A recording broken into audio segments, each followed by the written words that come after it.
آج کی ویڈیو کے اندر ہم اردو ادب کا نیکسٹ پارٹ ڈسکس کرنے والے ہیں، تو آئیں بغیر وقت کیے سے شروع کریں۔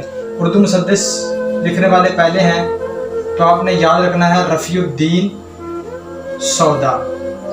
رفیع الدین سودا جو نیکسٹ ہے اردو کے خواجہ اسراؤں پر کتاب جو لکھی گئی اس کا نام تھا درمیانے، اور وہ لکھی تھی آپ نے یاد رکھنا ہے شاعر کا نام سیف الرحمن رانا۔ جو نیکسٹ ہے اردو کے پہلے مزاحیہ ناول نگار ہیں تو آپ نے یاد رکھنا ہے سرشار رتن۔ جو نیکسٹ ہے سعودی عرب کے پہلے اردو شاعر ہیں تو آپ نے یاد رکھنا ہے نعیم حامد۔ جو نیکسٹ ہے پاکستان کی پہلی خاتون شاعرہ تو آپ نے یاد رکھنا ہے ادا جعفریہ۔ جو نیکسٹ ہے بچوں کے شاعر تو یہ آپ کو پتہ ہی ہوگا، آپ اکثر کتابوں میں پڑھتے رہتے ہیں، اسماعیل میرٹھی۔